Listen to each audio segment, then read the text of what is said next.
Bonjour à tous. Aujourd'hui, dans cette vidéo, on va parler des technologies des écrans LCD, LED et OLED.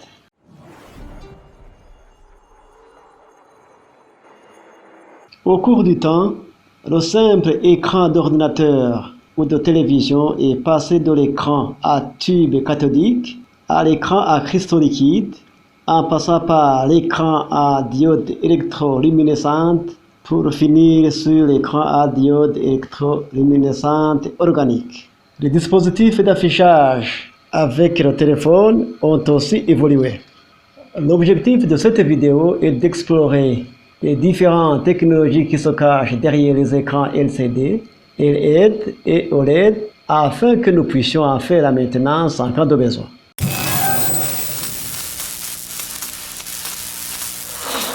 Commençons par la technologie LCD. LCD signifie Liquid Crystal Display ou écran à cristaux liquides en français. Cependant, on ne peut pas parler de la technologie LCD sans un rappel sur une notion de physique qui est la polarisation.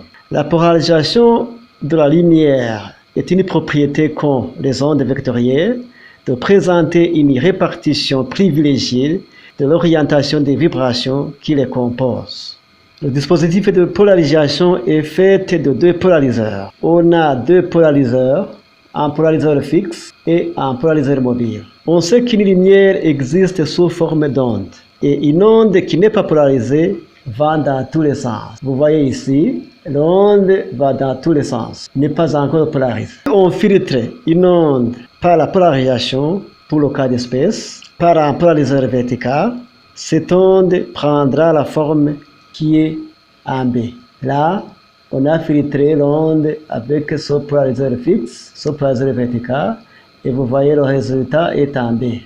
Et si nous ajoutons un autre polariseur orthogonal au premier, nous ajoutons le polariseur mobile orthogonal au premier polariseur, la lumière ou l'onde sera totalement bloquée, comme le montre la figure. La seule onde qui passe est celle qui est filtrée par un polariseur orienté exactement comme le premier polariseur. Vous voyez pour le deuxième cas, le deuxième polariseur est orienté, le polariseur mobile est orienté comme le premier polariseur et vous voyez qu'il y a une sortie de l'onde polarisée. Maintenant, regardons la structure d'un écran.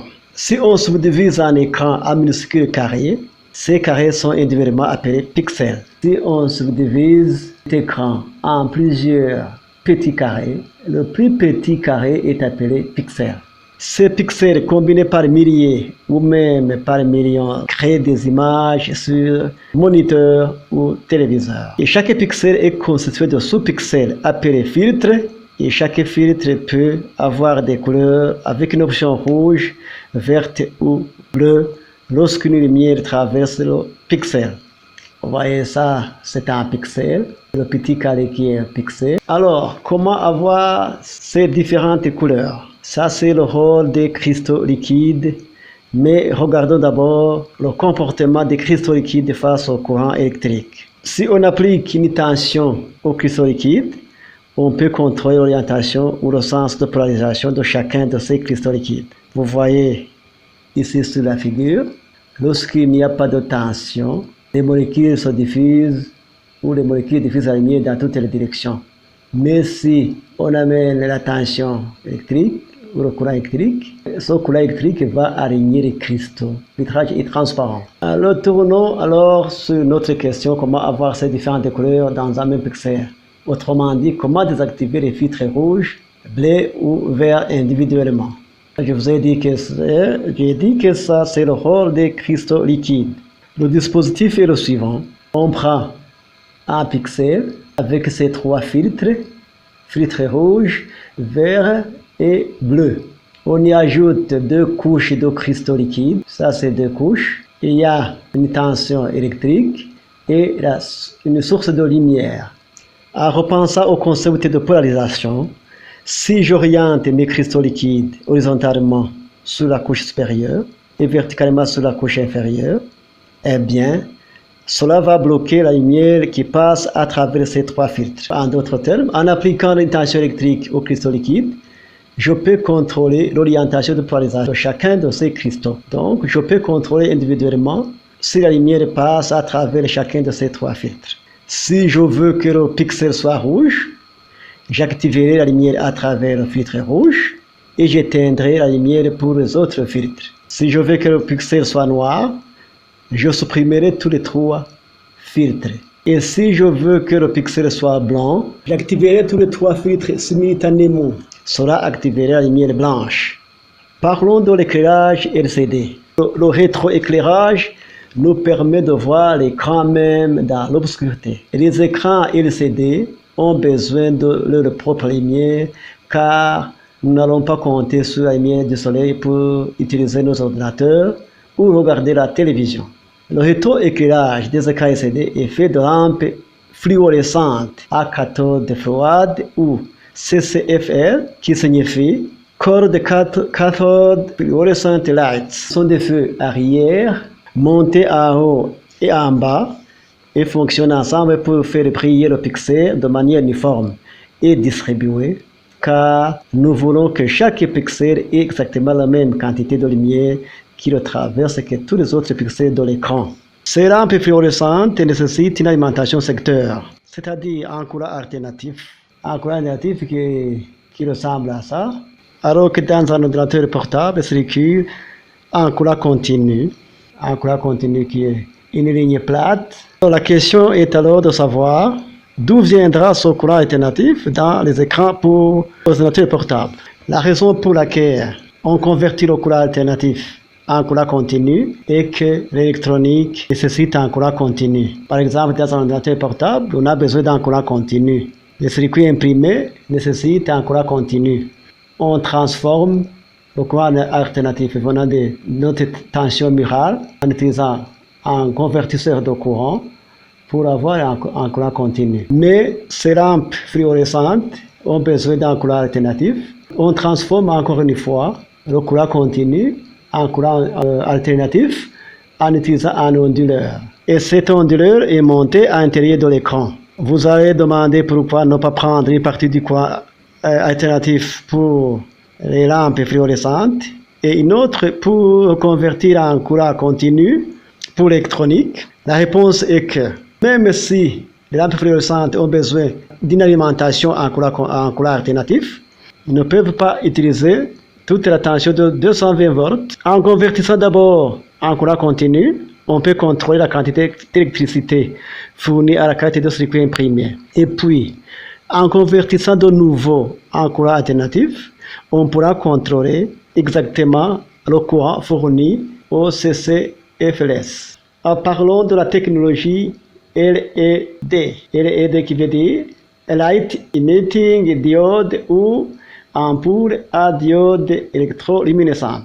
Contrairement au LCD, qui utilise l'éclairage des lampes fluorescentes, les LED utilisent des ampoules à diode électroluminescente. Vous voyez, ça c'est écran LED, ça c'est écran LCD. Le LED utilise le rétroéclairage à diode électroluminescente, tandis que LCD utilise le type fluorescent. Dans les LED, l'alimentation de ces ampoules se fait par un courant continu.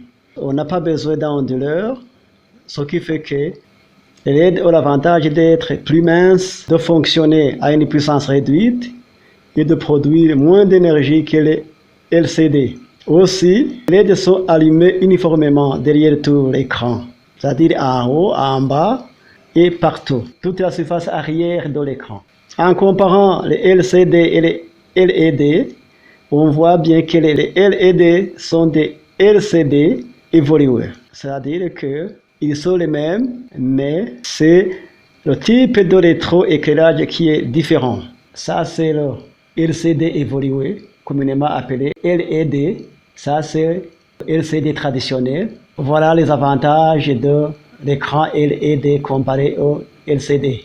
Au niveau de la qualité de l'image, les LED présentent un rendu plus homogène et contrasté, mais une meilleure luminosité, meilleur contraste et noir le plus profond. Au niveau de l'encombrement de l'écran, Les LED ont la possibilité d'avoir un écran plus fin et plus léger. Au niveau de la consommation électrique, les LED consomment plus faible, c'est-à-dire jusqu'à 40% inférieur à celle des LCD. Aussi, il y a un large choix de taille d'écran, c'est-à-dire qu'il y a beaucoup de types d'écrans qui sont de différentes tailles.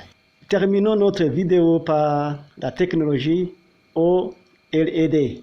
OLED qui veut dire Organic Emitting Diode. Les OLED utilisent la matière organique pour contrôler le flux lumineux. La chose intéressante à propos de cette matière organique est que lorsque nous appliquons la tension qui permet d'autoriser ou de refuser le passage de la lumière, cette matière organique brille de sa propre lumière, c'est-à-dire qu'on n'a pas besoin d'une source de lumière. Là, on n'a pas besoin de source de lumière.